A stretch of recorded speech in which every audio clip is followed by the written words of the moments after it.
নমস্কার বন্ধুরা, কুয়েলি রান্নাঘরে আপনাদের স্বাগত। তো দেখতে থাকুন, আমি চেরি রেসিপি নিয়ে চলে এসেছি।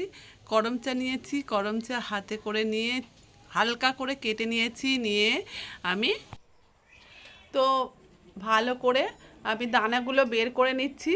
দেখুন, একটা ছুরির আগা বা চামচের আগা দিয়ে ওই যেটা কাটা অংশ ওর মধ্যে দিয়ে ভালো করে দানাগুলো বের করে নিতে হবে। পুরো কেটে দু টুকরো করলে চলবে না, হালকা করে ছুরি দিয়ে একদিকটা কেটে নিয়ে ছুরির আগা দিয়ে দিয়ে আমি বের করলাম। দেখুন, পুরোটা আস্ত থাকবে।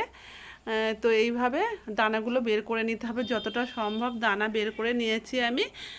দেখুন, অনেকগুলোই দানা বের করে নিয়ে একটু জলের মধ্যে ভিজিয়ে রেখে, জলের মধ্যে চুন দিয়ে দিয়েছি। চুন জলের মধ্যে আমি ডুবিয়ে রেখে দেব কিছুক্ষণ, তারপরে আবার বারবার করে ধুয়ে নিতে হবে।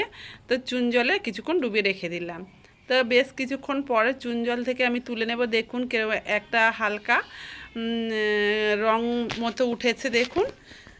তো এই জন্য ভালো করে ধুয়ে নিতে হবে বারবার ধরে। তো আগে ওই জলটা থেকে তুলে নিচ্ছি, তারপরে আবার 2-3 বার ধরে জলে ধুয়ে নেব। তো জলটা চেঞ্জ করে আবার দেখুন জল দিয়ে দিয়েছি। দিয়ে ভালো করে নেড়ে নেড়ে ধুতে হবে, যাতে চুন জলটা সম্পূর্ণভাবে বেরিয়ে যায়। চুন জলে দিলে বেশ আমার করম চাগুলো শক্ত হয়ে যায়। করম চা দিয়ে চেরি বানাবো অ্যাকচুয়ালি আমি। তো আরও 2-1 বার আমি ধুয়ে নেব। যত ভালো করে ধোয়া হবে তত খেতে টেস্টি হবে, খেতে ভালো লাগবে। আর নাহলে চুনের যে একটা কষটা থাকে, স্বাদ থাকে, কষা স্বাদ, সেই স্বাদটা চেরির মধ্যে থেকে যাবে।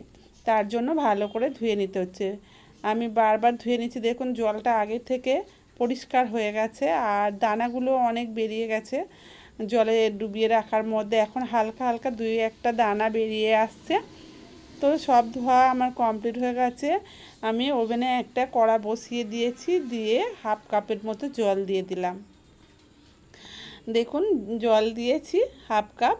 তো জলটা একটু গরম হচ্ছে, ওর মধ্যে আমি 1.5 কাপ মতো চিনি দিয়ে দেব। কারণ হচ্ছে এখানে চিনির পরিমাণটা বেশি লাগবে, যেহেতু চেরি হবে, চিনির পরিমাণটা একটু বেশি লাগবে। আর করম চা বেশ ভালোই টক। তো সেই টকটা পুরো মিষ্টি ভাব আনার জন্য আমাকে একটু চিনির পরিমাণটা বেশি দিতে হয়েছে। আর এখন দেখুন, আমি একটু ফুড কালার দিয়ে দিচ্ছি, যেহেতু চেরি বানাবো তো ফুড কালার একটু লাগবেই। তো ফুড কালার দিয়ে আমি যে রসটা হয়েছে, চিনির রসটা, তাতে ভালো করে মিশিয়ে নিয়ে দেখুন করম চাগুলো দিয়ে দিয়েছি। দিয়ে করম চাগুলো কিছুক্ষণ ফুটিয়ে নিলে একদম আমার চেরি রেডি হয়ে যাবে। আর এই যে রসটা দেখছেন, এই রসটা পুরো গায়ে মাখা মাখা হয়ে ভিতরে টেনে নেবে।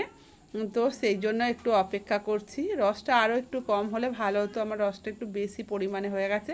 তা আমার চেরি রেডি হয়ে গেছে। দেখুন কেমন হয়েছে, আপনারা জানাবেন। ভালো থাকবেন, সুস্থ থাকবেন। নমস্কার।